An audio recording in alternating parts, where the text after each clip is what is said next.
Homeschool Mama, are you nurturing you? Take a look at my coffee mug. It says coffee makes everything possible. You can't see, but I've got tea. Coffee is for breakfast for me. And tea is for the afternoon. And lately, I am enjoying chocolate almond mocha shortbread with my tea in the afternoon when I either do a little bit of reading or I just finished a 10-minute Pilates session with my dancer daughter, which I must tell you takes a lot out of my neck on a good day, but this kiddo does Pilates every day, yoga every day, dancing every day, whether she's in another building or she's downstairs in our pseudo dance room. So it takes a lot of effort. But today I want to talk to you about nurturing the nurturer. So I'll introduce myself. I'm Teresa from Capturing the Charmed Life, and I'm here to help you turn your homeschool mama challenges into your homeschool charms. First, show and tell. I have a few of my favorite things. Have you met coffee? Yeah, of course you have.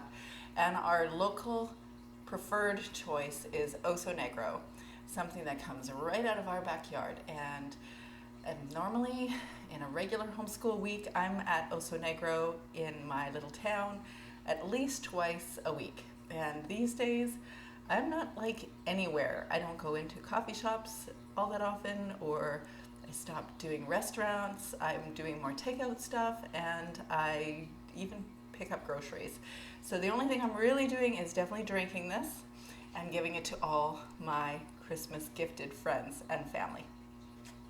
So coffee is definitely one of my favorite things. This one is actually called chocolate cake.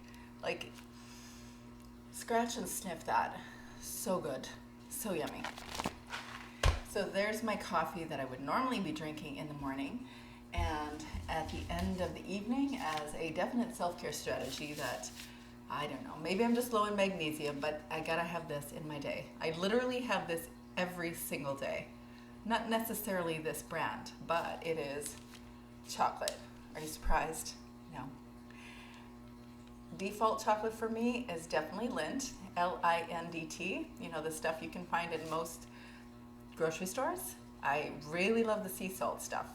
It's not 80-90% dark chocolate, but it's kind of like this perfect combination of dark chocolate with a little bit of salt, a little bit of sugar, not too much, just enough so that I can eat maybe 1 or 2 ounces a day and not more.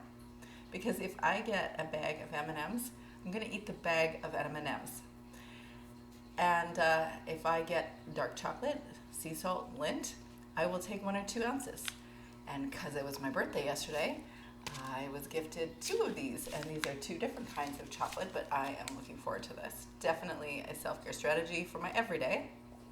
I even notice if I take a magnesium supplement at the end of the night, I sleep better and I don't crave as much chocolate. So I think there's something to that.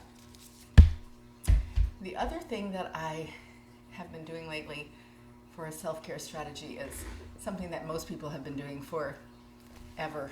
But my adult life has not consisted of a lot of Netflix. I'm familiar with it. I can maybe make it through 10 minutes of something in the evening. I'm just not typically somebody that will spend a lot of time watching TV. I know I've mentioned this a few times. I'm not going to advertise which reality TV show I do default to. It is definitely one of those things that I have a love-hate relationship with. Nope, not mentioning it here. If you listen to my podcast, you will surely hear me mention what I watch. And it is on presently a Tuesday evening at 8. And that I will watch faithfully once a week. But when it comes to Netflix, I'm not really somebody that partakes a lot. I've got it. I've got an account. My kids watch it. But lately, I'm making it a goal to watch it more regularly. Creating memories with each of my family members, looking for different things that we could watch once a week together. Last week, my husband and I tried The Crown because my daughter, who's not at home, has watched all the seasons and she loves British history. So I thought we could get into that, and I'm not really into it. I know everybody loves it and I get it, but I also am like, just not into it right now. Probably I will be. But the absolute favorite movie that I have of all time is The Age of Adeline. So I have watched that one recently again with another daughter because I want everybody to watch that movie. It is so, I don't know, there's just something about it I just love, Age of Adeline.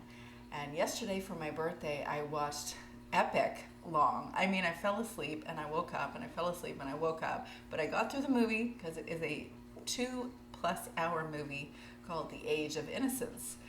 It's a 1994 produced and directed movie with Winona Ryder and Daniel Day-Lewis and Michelle Pfeiffer, and it stands the test of time. It's well written, it's well acted, it is an enjoyable movie to watch.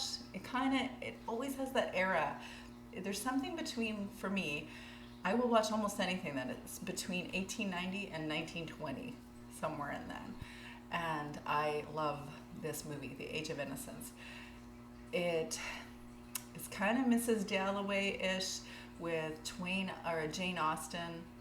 Has that kind of a feel, and I just love that. It's probably like a late 1800s soap opera. Very time specific. You gotta check it out. It's something that I definitely got into.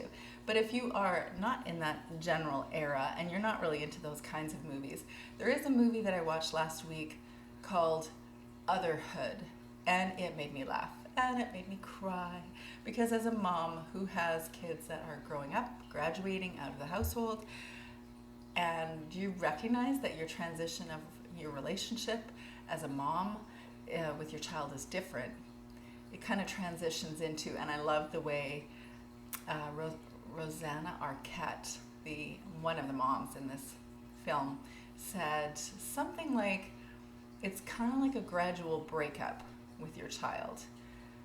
And yeah, that's not fun. But it sure identified with it.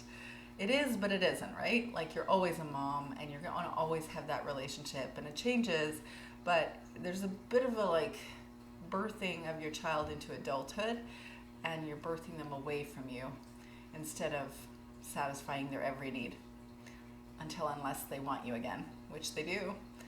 Anyway, you got to check that one out if you want something that it brings those discussion points to a little bit more clarity, or you feel like you get to identify with someone that's in that scenario. And it's funny. It's called Otherhood. So I asked my Instagram audience to play a party game with me in honor of my birthday. And I was asking a few questions on Instagram to get to know them. A truth or dare game.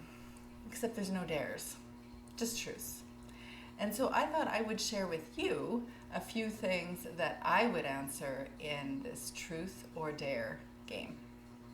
So one of the first things that I asked is, what song or a song or a musical group or some CD would represent the soundtrack of your life?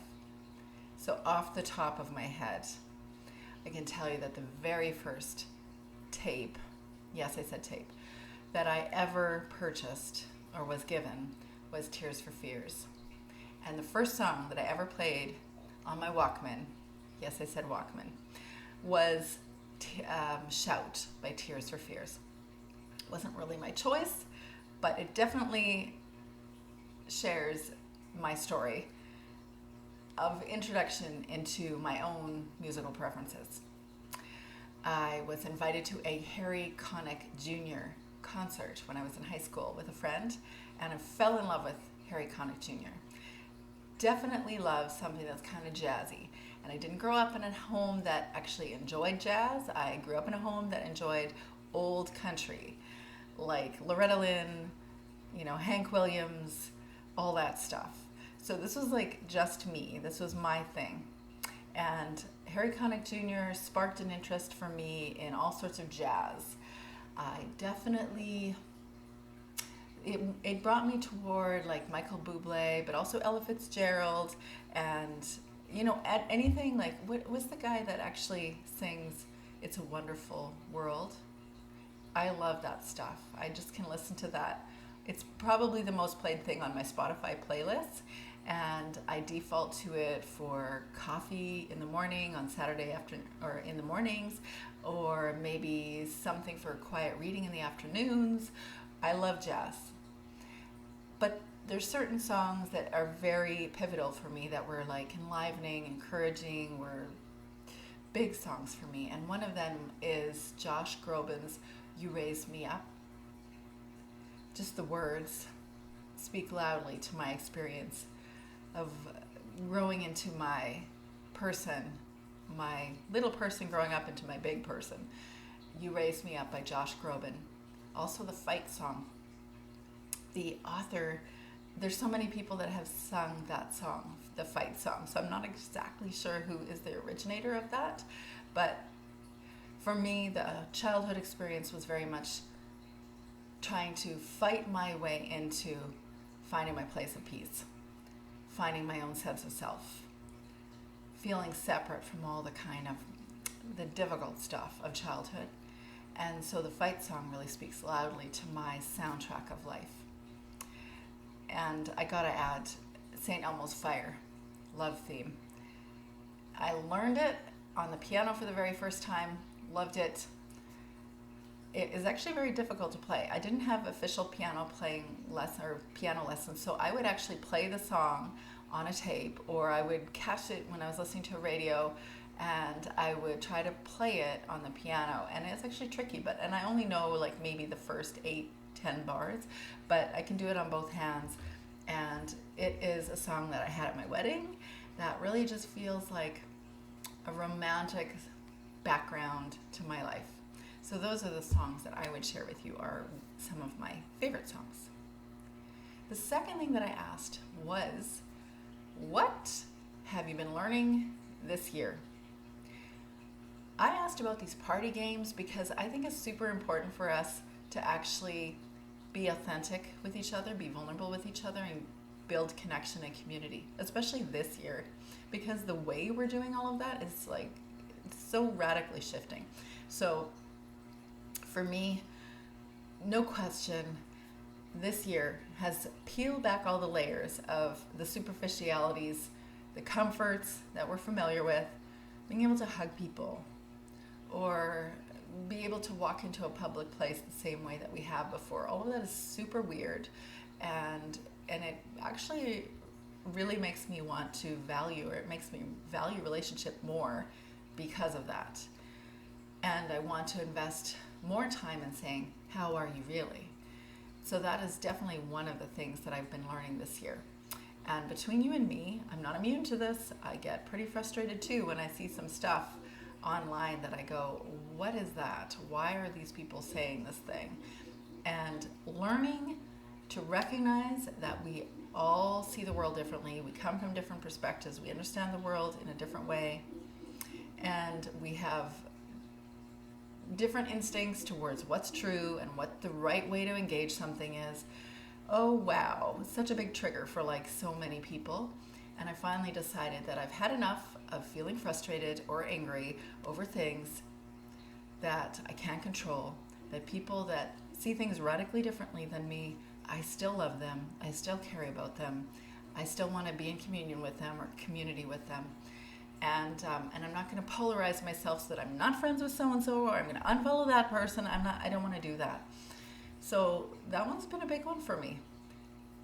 That's been a big one for me, to get to that place of acceptance and just to be.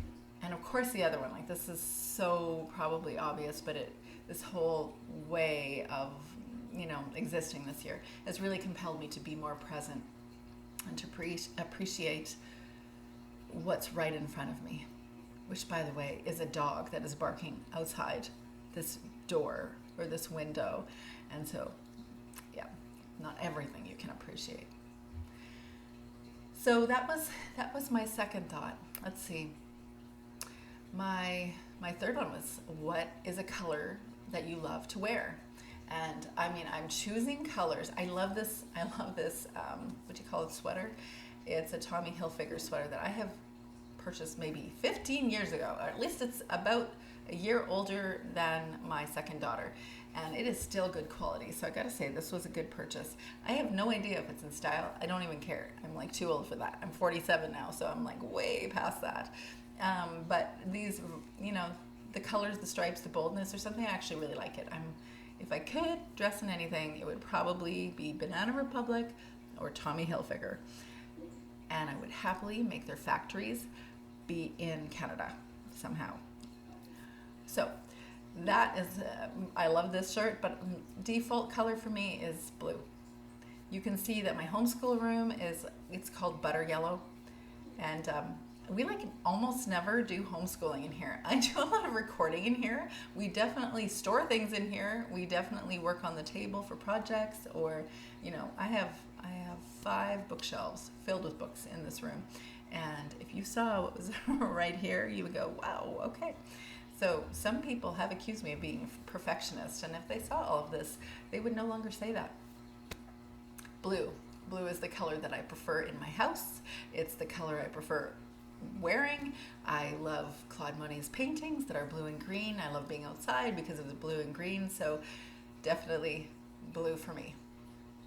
So, what else did I ask? Something that you wish you could do, or that you did do something that surprised you. This last year has been a big one for me, because even being here with you and sitting in front of a screen that I know has other people on the other side, because I interact with people, I find out that they are actually aware that I'm here and they're watching me and they're engaging me on what I'm sharing. But if you knew me in grade 6, we'd both be shocked that I would do something like this. If you knew me when I was 19, which you might actually, you probably would guess that I was way too anxious or nervous to do this kind of thing, or insecure. And you were right. I would never have done it then. Never. In fact, 10 years ago, I would not have done this. But I figured this out this last year. I love writing. Okay, I didn't figure that out this last year. I love writing, and so I learned that, do I want people to read it? Do I want people to engage when I'm writing? And I'm a philosopher. So then I'm like, yeah, I want that engagement. So how do I do it? Well, I have to say, hi, here I am. And this is one of the ways that I can do it. You can see I'm a real person. I'm not just a copywriter. I'm not just somebody that's writing stuff for the sake of writing it. I think some days I wish I was, because I know that I could grow an audience if I did it in a certain marketing fashion, but it's just not real, so I can't do that. I have to be authentic to whatever I say or whatever I write. I know that sometimes I say things that are not how people think, and then it rubs people wrong. It's not my intention. My intention is always to be authentic, but that's the thing, is that when you're authentic, you always will rub someone wrong. But I'm willing to listen too. And so the beauty of this dynamic is that not only can I have my writing put out there, and then I can engage people on it, but I actually hear back from what people are experiencing with it. So that's the beauty of this. But this last year, you probably have noticed, but you probably don't recognize, if you're not doing this, unless you are doing this, then you will recognize how much work behind the scenes goes on to get a YouTube video out, or to learn how to use Facebook Live or Instagram Live, or to do Zoom chats. I learned to do Zoom chats before the pandemic, to record for a podcast, to edit a podcast, to, I listened back to myself on a podcast edit this morning, and I'm like, I can be rude sometimes. I don't know. I'm not quite as fluid and warm and listening as I normally think that I am, and sometimes I come across as too clipped. I don't know, that's my opinion, but I'm even learning how to communicate just one-on-one, engaging someone and really hearing them, and it's useful in all different aspects of my life. And of course, I wrote a book, and it's finally going to come out, and I didn't publish it. I have a connection with somebody that's doing that herself with her publishing company, and so she's doing that aspect. But learning to write a book is different than learning to write an article or a blog post. It's a lot, and it's a learning process. Every time will be. But this writing a book, learning to edit it, learning to work with all the different elements of creating that book, it's been a lot. So this past year I've done something that never would have thought I would do. All of those different elements. And I did it. And I am genuinely proud that I have pursued things that I said, could I do this? Should I do this? Does anybody care? I'm going to do it because I want to do this thing called encourage you. It's always been in my soul, just as much as writing has been, as much as philosophizing has been. I've always wanted to be an encourager. I've always been an encourager. And this is what I do. So this is my way of doing it. So it's been a lot of fun. If you want to join that party, go to my Instagram page, Homeschool Mama Self-Care, and you can join the Truth or Dare project for the day. So speaking of podcast, this morning I was editing a podcast that I will release tomorrow, and it is with Jen McKinnon of Practical by Default. I loved hearing how the origins of her community name started, because it really was her husband identifying that she's practical to a fault. That if she were to ask for a birthday gift, it would be something as practical as a laundry basket. Wow, not me. That's not my instinct. Having said that, I guess I have been married for like 21 years plus now, and I actually did ask for a food processor. That's pretty practical, right? Not necessary, but practical. But she said she had so many good things to say. She has a very large community online, over 20,000 people from all over the world, different countries around the world, of homeschool moms who work full-time, and how to support them, tangible, practical tips. And she also has a coffee time on Sunday afternoons, a special group where she actually goes through those practical tips. So it's not just like drinking from a fire hose. It's using those tips, actually getting encouragement to put those specific tips into your practical week. So definitely want to check her out. She's got a lot to share. She's got 2 kids, homeschooled. Her youngest is about to graduate, and she has had a lot of practice working from home and homeschooling. Book room review. Guess what? Got a new book. I was really looking forward to this book because I heard this author on a few other podcasts, and when I heard him speak, I said to myself, I've got a book titled that. I do have a rough draft of a book with the same name. I thought it was being kind of clever, and then I learned I wasn't. It's a great, great book. It's called The Art of Self-Directed Learning by Blake Bowles. He references John Taylor Gatto quite a bit in the very beginning. He has a very large community that he says do some pretty funky things with his headshots. He is your cheerleader, and I think he wasn't expecting that shot. He has so much to say, but he responds to John Taylor Gatto's 12 action themes.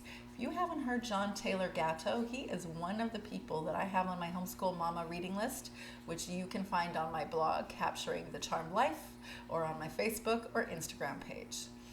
Homeschool Mama reading list is there, a list of books that have been practically useful for me in my homeschool journey of 15 years, and they really just help me be a little bit more free, a little bit less tied to conventional schooled expectations of how you should educate a child. And it has given me so much freedom. So even if you're not an aspiring unschooler, it will help you think about learning, think about an education, think about your specific children and how you can actually homeschool on a day-to-day basis, and not grow to resent it all or the efforts that you put into it, but recognize that actually your kids are always learning, and a lot of freedom in that. So he responds to John Taylor Gatto's guerrilla curriculum. John Taylor Gatto is a 30-year school veteran. He's no longer with us, but he has so many amazing things to help give us as clarity. And by the way, this is 23 Tips for Giving Yourself an Unconventional Education by Blake Bowles, and I am loving it. So I'm going to share with you in the next few weeks a few tips from this fellow. I wonder how I can interview him on my podcast. If you have any ideas, let me know. Because I know it's a Homeschool Mama Self-Care podcast, but this guy can definitely share something, right? Tell me what angle you think I could actually present it to him, because I definitely want to interview him on my podcast. Okay, so that is Blake Bowles' Self-Directed Learning. And today I was going to share with you a few thoughts that I have. Homeschool Mama Self-Care, Wrinkles and the Stories they tell. And the reason I'm doing that is honor of my birthday this week, 47. Yesterday I had such an amazing time with my family. It was so nurturing, so cliche. That word is going to become very cliche for me, but it's true, right?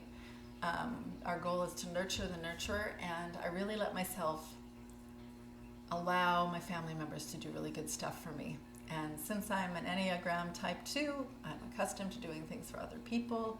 I want to make sure relationships are solid, and I'm always working towards what other people need, and I feel the feelings of other people around me very intensely. And so it's very easy for me to lose boundaries, a sense of boundaries, and I'll do things for them and not always let other people do for me without feeling uncomfortable about it, which I think is often a typical thing that homeschool parents or moms would say. And yet I don't think we're all Enneagram type 2, so I'm not quite sure how to square that. If you don't know what an Enneagram is, it's a personality profiling system that I encourage you to check out. And I have a guest to discuss that as well. So you know who you are, Susan. You got to build in some time for me because we got to do that interview. Now, Wrinkles and the Stories they tell is really an inspiration that I had in the life lessons that I've experienced or that I've learned, so that I can share them with you. Maybe it puts it a little bit of learning in context as a veteran homeschool mom, but you know, we're all different as homeschool moms. Mark Twain, one of my favorite writers as well, says wrinkles should merely indicate where smiles have been. Except they're not, because this is my look when I'm looking at a kid going, why are you doing that to your sister? Or, so a couple lines there, and I've got other lines that aren't so pleasant either. And here's my smile lines, and I'll go with those, no problem. I mentioned in my Instagram post that I'm going to share with you my journey of Botox and tummy tucks when I have them. But I don't have those stories because I just have an ever-expanding backside due to being 47 and enjoying my chocolate mocha almond shortbread. And also, I only just learned about, what is it? I can't even think of the word.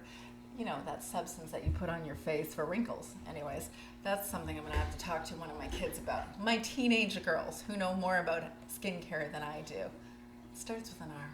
Anyway, so these wrinkles are gained naturally. I definitely will continue to accrue them because I don't regularly put certain wrinkle reducing things, and I'm certainly not going to go do Botox. I am not that mom.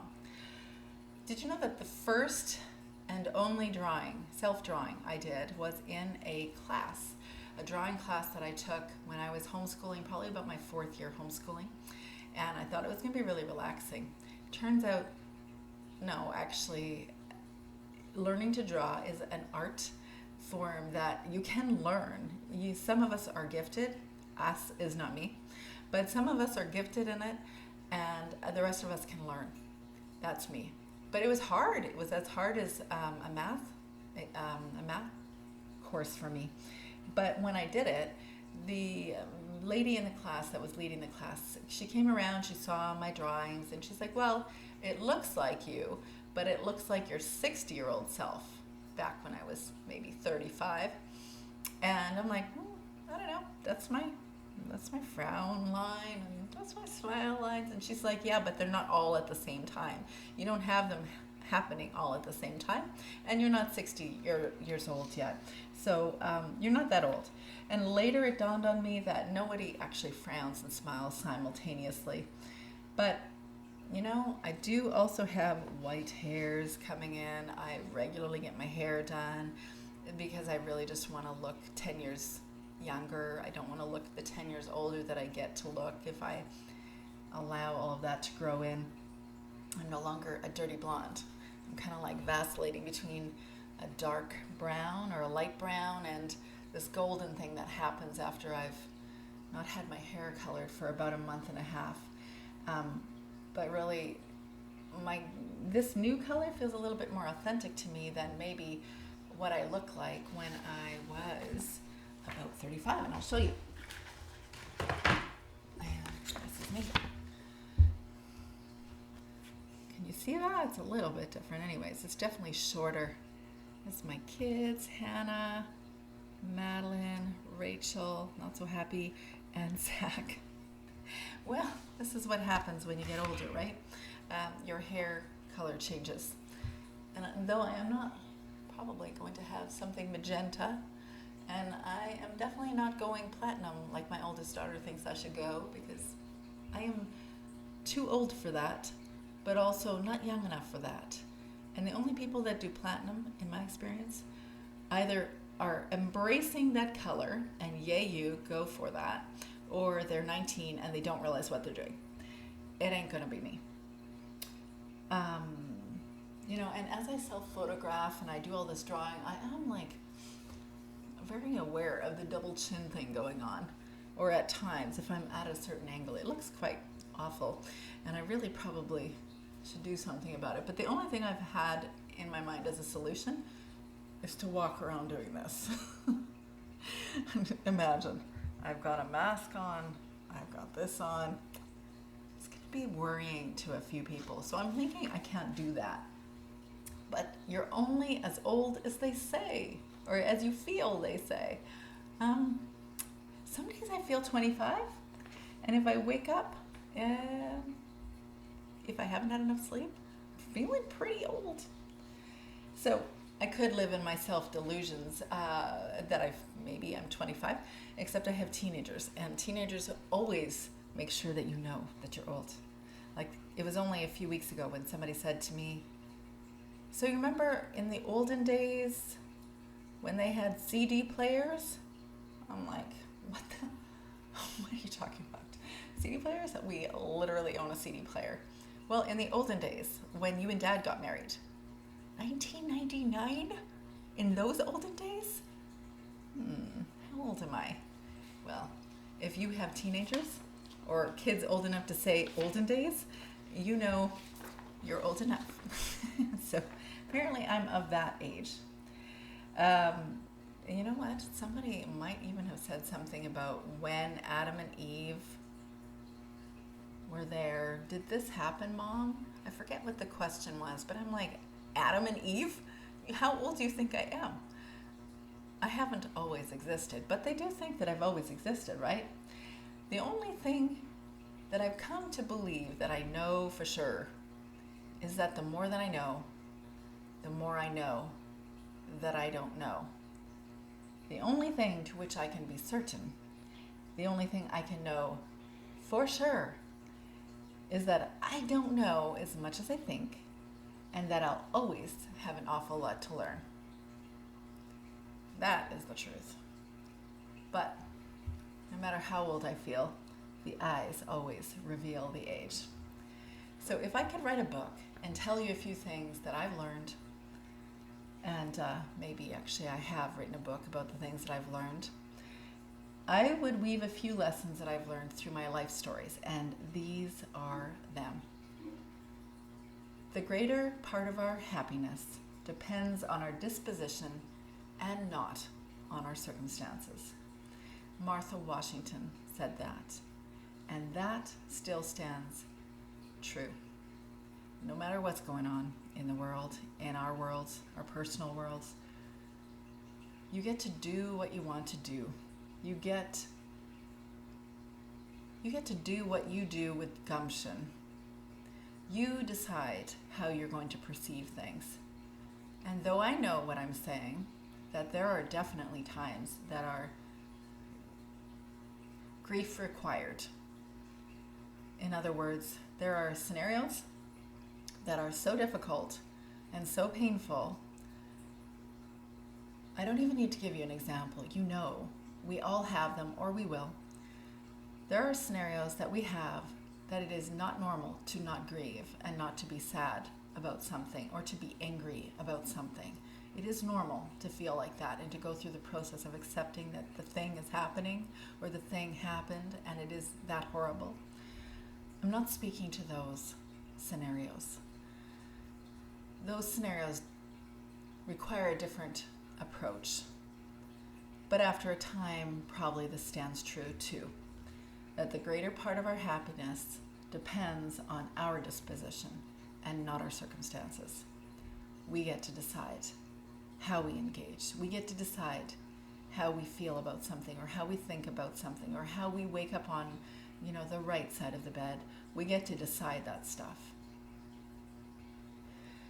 And one of the things that can cause us to feel deeply unhappy is that we care too much about what other people think. We have to build boundaries and practice not caring what other people think. And when I say that, I don't mean that we should not care what other people think. I don't care. We care. We're communal.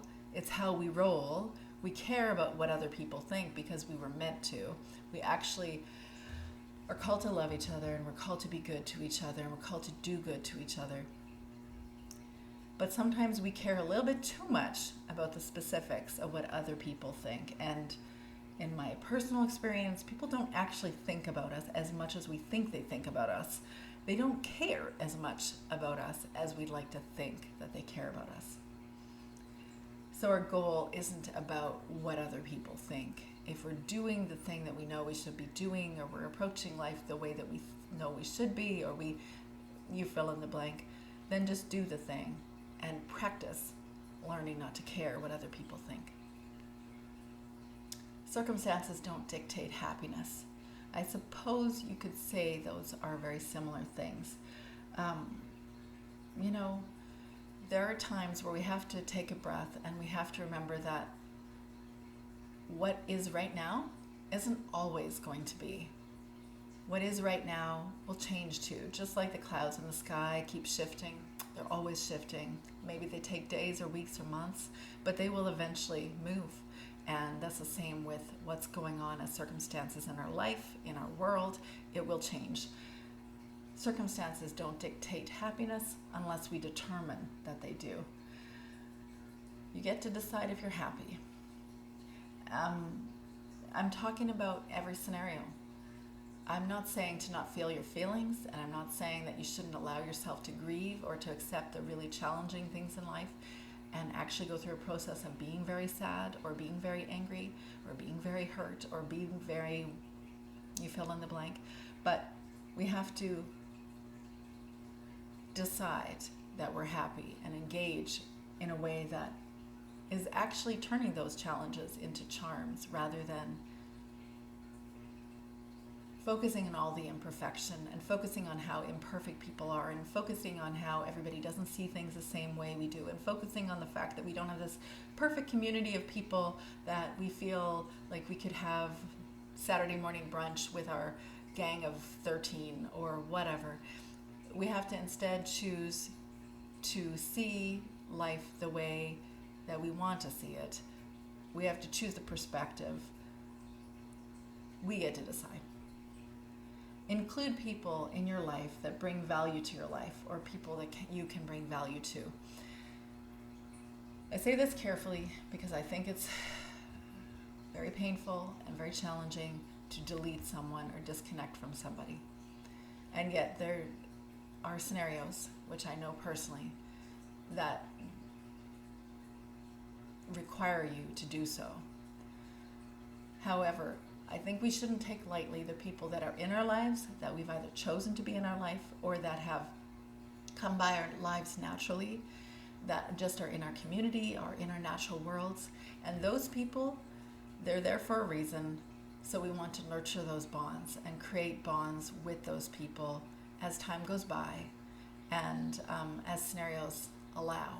And as those people allow, because different people allow us to get connected to them in a certain way or at a certain time, and it builds bonds, it builds connection, it builds community, and we should always nurture that as best as we can, to live at peace with everybody as best we can. We should give more than we expect. If I've learned anything from this year, building the connections that I have in the homeschool world, or anything related to anything that I'm doing online or in writing, it is that as I show kindness to others, that kindness is always returned to me.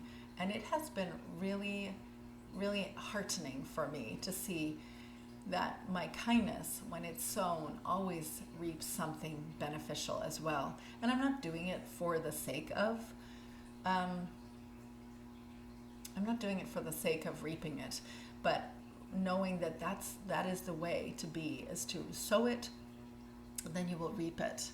It was really not that long ago that I was at a public place where there was not a cashier, but someone like that, who I had gone back and forth to this business repeatedly and had issues there, and over the course of a month and a half. And I was well past the point of feeling exasperated by the scenario. And it was a really big scenario. I just don't want to share publicly, but it was a very, very large scenario.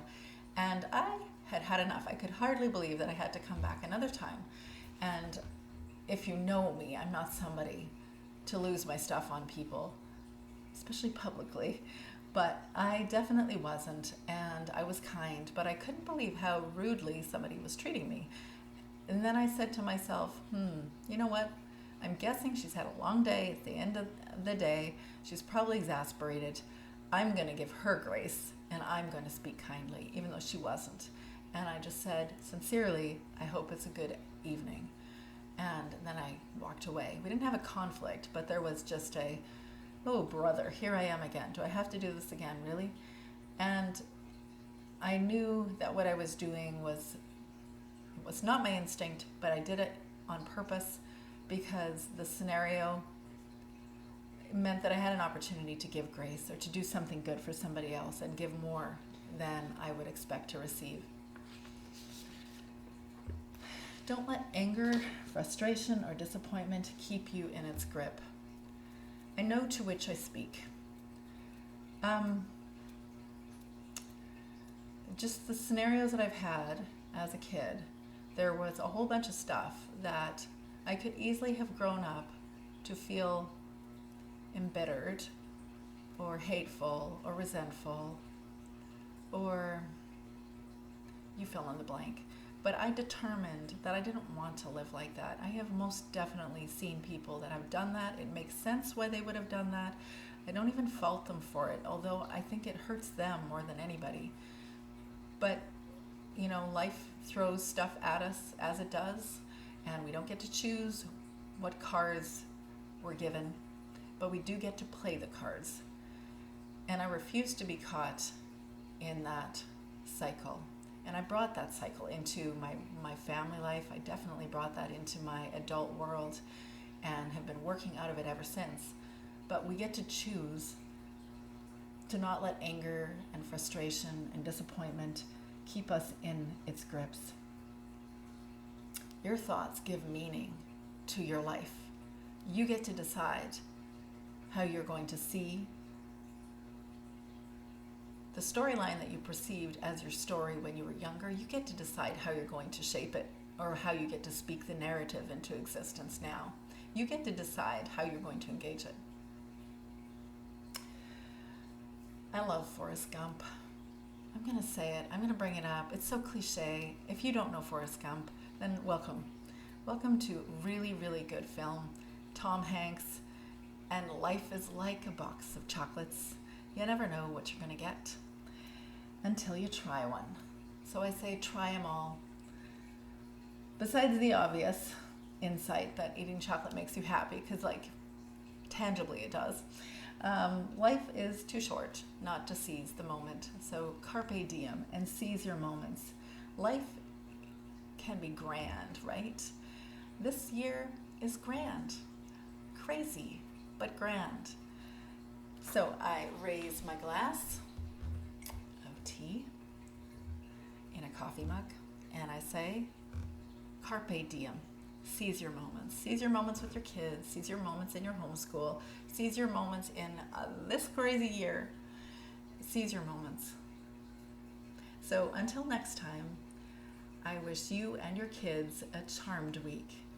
And when you got those challenges and you're wondering if there is really a charmed week, then all I'll say is practice, practice, practice. Keep working towards changing those challenges, turning them into your charms. Have a good week.